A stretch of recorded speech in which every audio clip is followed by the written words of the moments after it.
Hello everyone, welcome back to our YouTube channel Plan Your Next Trip. ನಾವು ಇವಾಗ Bengaluru airport terminal 2 reach ಆದ್ವಿ. ಇವಾಗ time 12 ಗಂಟೆ ರಾತ್ರಿ. ನಮ್ಮ ಫ್ಲೈಟ್ ಇರೋದು ಬೆಳಿಗ್ಗೆ 6 ಗಂಟೆಗೆ. ನಾವು ಯಾಕೆ ಇಷ್ಟು ಬೇಗ ಏರ್ಪೋರ್ಟ್ಗೆ ಬಂದ್ವಿ ಅಂತ ಆಮೇಲೆ ಹೇಳ್ತೀನಿ. ಈ ವಿಡಿಯೋನ ಎಂಡ್ವರೆಗೂ ನೋಡಿ. ನಾವು ಇದೇ ಫಸ್ಟ್ ಟೈಮು ಟರ್ಮಿನಲ್ 2ಗೆ ಬಂದಿರೋದು. ಲಾಸ್ಟ್ ಟೈಮ್ ಎಲ್ಲ ಟ್ರಿಪ್ಪಿಗೆ ಹೋದಾಗ ಟರ್ಮಿನಲ್ 1 ಅಷ್ಟೇ ಇತ್ತು. ಟರ್ಮಿನಲ್ 2 ಇನ್ನೂ ರೆಡಿ ಆಗಿರಲಿಲ್ಲ. ನೋಡಿ ಟರ್ಮಿನಲ್ 2 ಎಷ್ಟು ಚೆನ್ನಾಗಿದೆ, ಅಟ್ರಾಕ್ಟಿವ್ ಇದೆ, ಫೋಟೋಸ್ ಎಲ್ಲ ತುಂಬ ಚೆನ್ನಾಗಿ ಬರುತ್ತೆ. ಇವಾಗ ತಾನೇ ಕೇಳ್ಕೊಂಬಂದ್ವಿ 2 ಗಂಟೆಗೆ ಲಗೇಜ್ ಚೆಕ್ ಇನ್ ಮಾಡ್ಕೋತಾರಂತೆ. ಸೊ ನಾವು 1 ಅವರ್ ವೇಟ್ ಮಾಡಬೇಕಿಲ್ಲಿ, ಯಾಕಂದರೆ ನಮ್ಮ ಫ್ಲೈಟ್ ಇರೋದು 6 ಗಂಟೆಗೆ. 4 ಅವರ್ಸ್ ಮುಂಚೆ ಅಷ್ಟೇ ಚೆಕ್ ಇನ್ ಗೇಟ್ ಓಪನ್ ಮಾಡ್ತಾರಂತೆ. 1 ಅವರ್ ಆದಮೇಲೆ ಲಗೇಜ್ ಚೆಕ್ ಇನ್ ಮಾಡಿ ಸೆಕ್ಯೂರಿಟಿ ಚೆಕ್ ಇನ್ ಮುಗಿಸ್ಕೊಂಡು ಲಾಂಜಿಗೆ ಹೋಗ್ತಾ ಇದ್ದೀವಿ. ಈಗ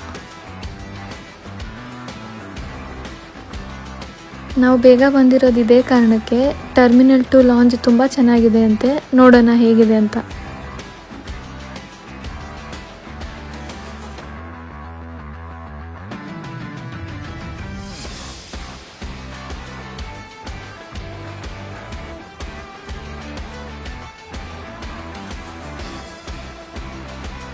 ಗೈಸ್ ನೋಡಿ ಇಲ್ಲಿ ಎಷ್ಟು ಕ್ಯೂ ಇದೆ ಅಂತ. ರಾತ್ರಿ 2 ಗಂಟೆ ಆದರೂ ಇಷ್ಟು ದೊಡ್ಡ ಕ್ಯೂ. ಇಷ್ಟು ರಶ್ ಆಗಿರೋದ್ರಿಂದ ಫ್ಲೈಟಿನ 2 ಗಂಟೆ ಮುಂಚೆ ಇರೋರಿಗಷ್ಟೇ ಒಳಗೆ ಬಿಡ್ತಿದ್ದಾರೆ. ಇಲ್ಲೇ ಬಂದು ಕಾರ್ಡ್ ಚೆಕ್ ಮಾಡ್ತಿದ್ದಾರೆ ಇವರು, ಆ್ಯಕ್ಸೆಸ್ ಇದೆಯೋ ಇಲ್ವೋ ಅಂತ.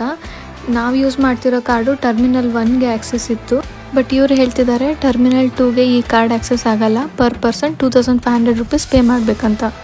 ಇಷ್ಟು ಕ್ಯೂವಲ್ಲಿ ನಿಂತು ಪರ್ ಪರ್ಸನ್ 2500 ರೂಪೀಸ್ ಪೇ ಮಾಡಿ ಹೋಗೋದು ಬೇಡ ಅಂತ ಡಿಸೈಡ್ ಮಾಡಿದ್ವಿ. ನಾವು 5:30ವರೆಗೂ ವೇಟ್ ಮಾಡಿ ಫೈನಲಿ ಫ್ಲೈಟ್ ಒಳಗಡೆ ಬಂದ್ವಿ. ಬೆಂಗಳೂರಿಂದ ಫುಕೆಟ್ ರೀಚ್ ಆಗೋಕ್ಕೆ 4 ಅವರ್ಸ್ ಆಯಿತು. ಈಗ ಥೈಲ್ಯಾಂಡಲ್ಲಿ ಮಾರ್ನಿಂಗ್ 11:30 ಆಗಿದೆ. ನಾವು ಏರ್ಪೋರ್ಟಿಂದ ಹೊರಗೆ ಬಂದು ಬಸ್ಸಲ್ಲಿ ರೂಮ್ ರೀಚ್ ಆಗೋಷ್ಟಿಗೆ ಮಧ್ಯಾಹ್ನ ಆಗಿಬಿಟ್ಟಿದೆ.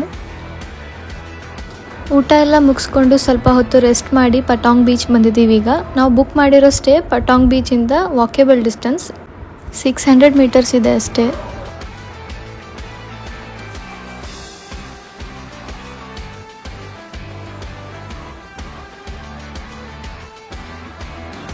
ನೋಡಿ ಗೈಸ್, ಇದೇ ಬಾಂಗ್ಲಾ ವಾಕಿಂಗ್ ಸ್ಟ್ರೀಟ್.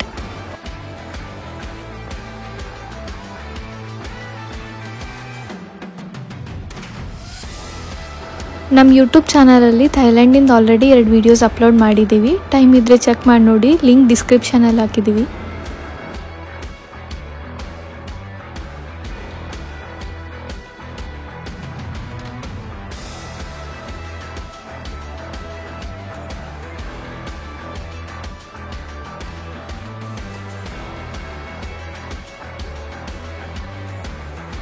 ನಾಳೆ ಐಲ್ಯಾಂಡ್ ಟೂರ್ಗೆ ಹೋಗೋ ಪ್ಲ್ಯಾನ್ ಇದೆ. ಓಕೆ ಗೈಸ್, ಇವತ್ತಿನ ವಿಡಿಯೋ ಇಷ್ಟೇ. Thank you for watching.